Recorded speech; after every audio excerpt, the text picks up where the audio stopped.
The government is transforming 27 acres of land in Ashford in Kent into a new border control centre and lorry park for when the Brexit transition period comes to an end. Work has started at the site, which could help deal with disruption at the borders after the 31st of December.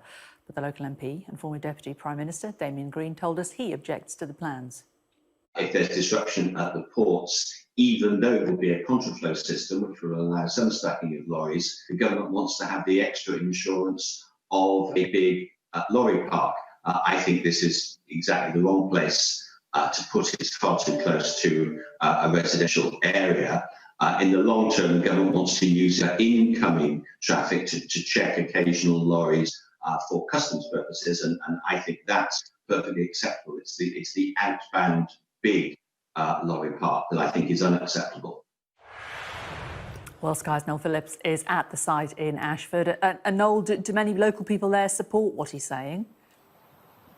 Well, there are some people who have come to the site to show their support. There's a man who's lived in the local area since the 1960s. He reckons this is the perfect place for this thing which has been described as a lorry park. And I'll just show you where we're standing so you can get a sense of where we are. Just imagine 10,000 lorries all on this field, all on this site as of from next January 2021. Obviously, this is all in aid of the government's £700 million plan to upgrade the border system, which will need to be in place by the end of the Brexit transition period. But 27 acres of land, which will be turned into a Brexit clearance centre, processing lorries coming into the UK from European countries. But as I said, that man reckons it's a great idea. He is very much in support of it. There are local people who object to the plans. They say they've woken up this morning, they've turned on their TVs, they've gone onto the internet and have looked at their local news site, and this is the first they're hearing of these plans. So there are some people who are concerned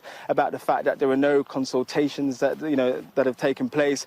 The former diplomat Peter Ricketts has described the plans as pointless, and Damien Green's concerns, I think, has been echoed nearby. There are people still coming into the area and just sort of, I think, just soaking up the idea of this quiet piece of land being turned into a huge lorry park. As I said, up to 10,000 lorries could be on this land in a matter of months. The local deputy leader of the council, Peter Bartlett, he sits on Ashford's council. He's welcomed the plans, saying if things go according to plan, the benefits will be huge to local people and also the economy as well. And I think there are talks of this new Brexit clearance centre, which will be on this very land where we're standing. It's quite extraordinary to take in, actually, Jane. It will create a lot of jobs and will be a huge benefit to the local area.